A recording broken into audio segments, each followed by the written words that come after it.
하이델베르크 교리문답 78번째는 우리가 화채설이라고 하기도 하고요, 공제설이라고도 하는 성찬에 대한 잘못된 이론 또 잘못된 주장에 대하여 다시 한번 확인하는 그런 의미를 담고 있어요.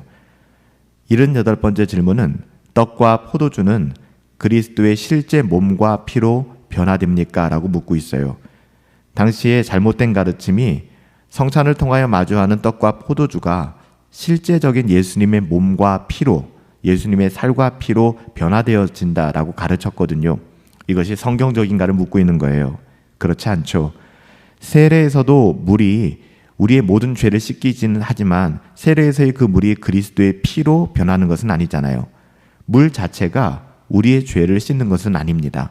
이는 단지 하나님께서 정하신 상징이고요, 또 확증일 뿐입니다. 그렇지만 단순한 상징과 확증은 아닙니다. 하나님이 정하셨기 때문에. 따라서 성례의 본질과 속성상 주의 성찬을 그리스도의 몸과 피라고 우리가 불러야 하지만 그것이 실제적으로 그리스도의 몸과 피로 바뀌는 것은 아니라는 거예요. 당시의 로만 가톨릭의 화채설은 떡과 포도주가 그리스도의 실제 몸과 피로 바뀐다라고 이야기했고요. 심지어는 루터도 공제설을 주장함으로 말미암아 이와 비슷한 주장을 하였는데 이것은 성경적으로 맞는 이야기가 아닙니다. 78번째 질문은 떡과 포도주가 실제로 예수님의 몸과 피로 변한다는 주장, 화채설, 그리고 떡과 포도주에 예수님의 몸과 피가 공존한다는 coexist, 공존한다라고 주장하는 공제설을 반박하기 위한 거예요. 이 공제설과 화채설은 거의 비슷합니다. 이 주장들은 떡과 포도주의 변화가 일어난다는 주장이에요. 그러나 개혁교회는 떡과 포도주는 변하지 않고 여전히 떡과 포도주지만 그들의 거룩한 용도에 의해 다른 떡과 포도주로 구별된다라고 가르치고 있습니다. 예수님은 떡과 포도주를 언급하시면서 동시에 그것이 의미하는 바를 분명하게 말씀하셨어요.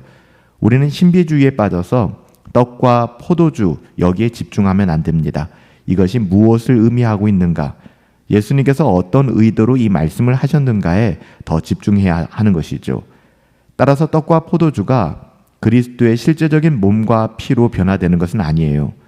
예수님은 죽음으로 그의 몸을 우리에게 주신 것이며 그 죽음으로 인한 피를 우리를 위하여 흘리신 것이죠. 그 대속의 죽음, 그 십자가의 죽음이 우리에게 중요한 거예요. 그리스도는 너희를 위하여 라고 말씀하시므로 그리스도의 죽음이 그들의 유익을 위한 것, 우리들의 유익을 위한 것, 영적 유익을 위한 것임을 분명히 말씀해 주셨습니다. 우리는 그러기에 그리스도의 몸과 피를 먹으면서 그리스도의 죽음, 우리를 위한 십자가의 죽음, 그것은 우리의 구원이기 때문에요. 이것을 선포하고 증거해야 되는 것입니다. 이것으로 죄 용서함을 얻게 되기 때문에 그래요. 따라서 예수님의 몸을 먹고 예수님의 피를 마신다는 것은 영적으로 일어나는 일이며 결코 물리적으로 일어나는 것이 아니라는 것을 여러분 꼭 기억하시기 바랍니다. 그래서 우리는 성찬에 그리스도의 영적인 임재하심이 임한다, 그리스도의 영적 임재설을 지지하는 것이죠. 성례는 우리를 위한 그리스도의 십자가에서의 희생에 초점을 두고 있어요. 성령 하나님께서는 성도들의 심령에 그리스도와 함께 죽고 그리스도와 함께 사는 진리를 확증해 주셨죠. 떡과 포도주는 결코 그리스도의 몸과 피로 변화되는 것이 아니고 그 안에 그리스도의 몸과 피가 있는 것도 아니에요. 우리가 세례를 가리켜 죄를 씻어내는 의식이라고 하듯이 성찬에서도 단지 떡을 그리스도의 몸이라 부르며 포도주를 피라고 부르는 거예요. 떡은 떡으로 남아있고 포도주는 포도주로 남아있는 거예요. 단지 이것은 거룩한 하나님이 정하신 용도 가운데 그 의미를 담고 있는 것이고요. 그 의미가 단순히 그냥 의미 없고 가치 없는 것이 아니라 하나님이 정하셨기 때문에, 하나님이 은혜의 방편으로 정하셨기 때문에 그 용도 가운데에서 그것이 의미하는 바를 거룩하게 나타내는 표식이 되는 것입니다. 할례를 하나님의 언약이라고 부르는데요, 이것은 언약의 표식이기 때문에 그런 거예요.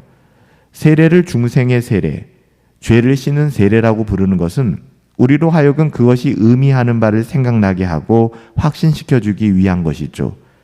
그래서 사도 바울은 성찬에 대하여 합당하게 먹지 않고 또 합당하게 마시지 않는 자는 이미 자신을 심판에 처하게 만들었다라고 고린도전서 11장 27절부터 30절에 아주 엄하게 경고하고 있습니다. 그 이유가 뭘까요? 그 이유는 그가 그리스도의 몸을 분별하지 못하였기 때문이다라고 이야기하는 것이죠. 그러니까 그리스도의 몸을 분별하지 못하고 성찬에 참여하는 것은 큰 죄가 된다. 하나님의 심판을 격발케 한다라고 말씀하고 있는 겁니다. 그렇기 때문에 성찬을 가볍게 여겨서는 결코 안 되는 거예요. 그리스도의 몸과 피를 마시는 것은 영적인 것으로서 오직 믿음으로 받아야 하는 것입니다. 믿지 않는 자가 취할 수 있는 것이 아니에요. 믿지 않는 자가 취할 수 없습니다. 그래서 믿지 않고서 성찬에 참여할 수 있을까요? 그것은 불가능한 일이고요. 오히려 그리스도의 이름을 모욕하는 행위가 되는 것이죠. 믿지 않는 자는 거룩한 떡과 포도주를 분별하지 못하고 일반적인 떡과 포도주로 알고 취할 것입니다. 그래서 그냥 한 잔 마시지 뭐, 그리고 또한 뭐 안주는 없어? 속된 말로 우리가 성찬을 대할 때 그렇게 이야기하시는 분들도 보았어요. 여러분, 이것은 정말로 하나님을 모욕하는 일이거든요. 또한 하나님의 심판을 격발케 하는 정말 두려운 일입니다. 그래서 이러한 일을 막기 위해서 교회는 세례 교인들만 우리가 성찬에 참여할 수 있게끔 하였고요. 사실상 교회에 몇 명이 모이든 숫자가 어떻게 되든 정말 중요한 것은 그 교회의 세례 교인과 또한 성찬에 참여하는 성도가 몇 명인가, 그것이 참된 주의 교회이기 때문에 그렇습니다. 성찬은 정말로 중요한 의미를 담고 있는 거예요. 그리스도의 몸을 분별하지 못함으로 거룩한 것을 남용하였기 때문에 죄를 짓는 사람들이 있다면 이것은 너무나 불행한 일이죠. 사랑하는 성도 여러분, 우리가 계속해서 하이델베르크 교리문답을 통하여 성찬에 대한 의미와 가치를 살펴보고 있는데요. 여러분, 성찬은 정말로 중요한 것입니다. 왜요?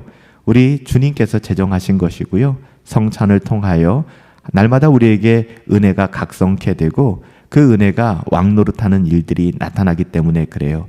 성찬을 오해하지 마시고 성찬의 의미와 가치를 성경적으로 바르게 분별하여 우리의 영적인 유익을 도모할 수 있게 되기를 예수님의 이름으로 축복합니다.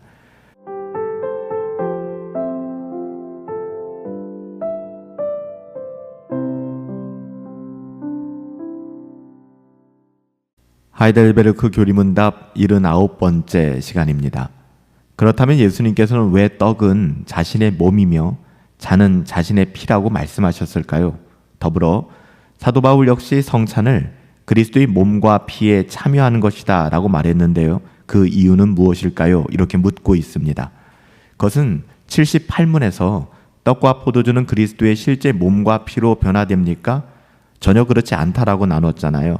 그렇기 때문에 나오는 질문이에요. 그렇다면 예수님의 실제 몸과 피로 그 떡과 포도주가 바뀌는 것이 아니라면 예수님께서는 왜 떡은 자신의 몸이며 잔은 자신의 피라고 말씀하셨는가? 더불어 사도 바울 역시 성찬을 그리스도의 몸과 피에 참여하는 것이다, 동참하는 것이다 라고 말했는데 그 이유는 무엇인가를 묻고 있는 것이죠.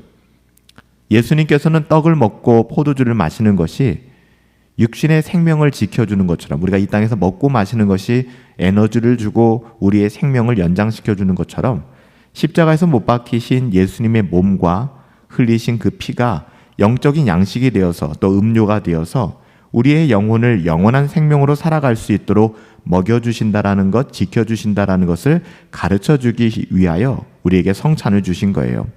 이러한 성찬은 성령의 사역으로 그리스도의 영적 임재를 통하여 우리가 그리스도의 몸과 피에 동참하게 만들어주는 것이죠.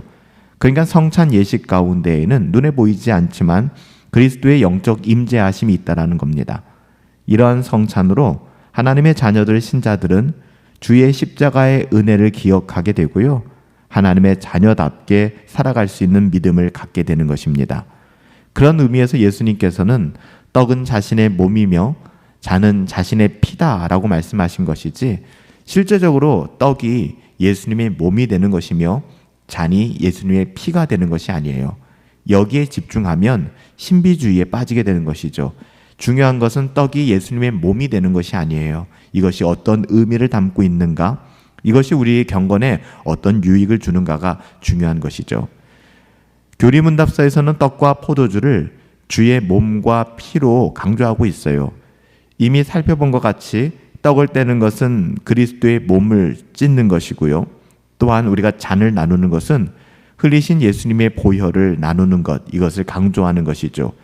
그리고 그것을 분배하는 것은 그리스도의 제사가 우리를 위한 것임을 나타내는 것입니다.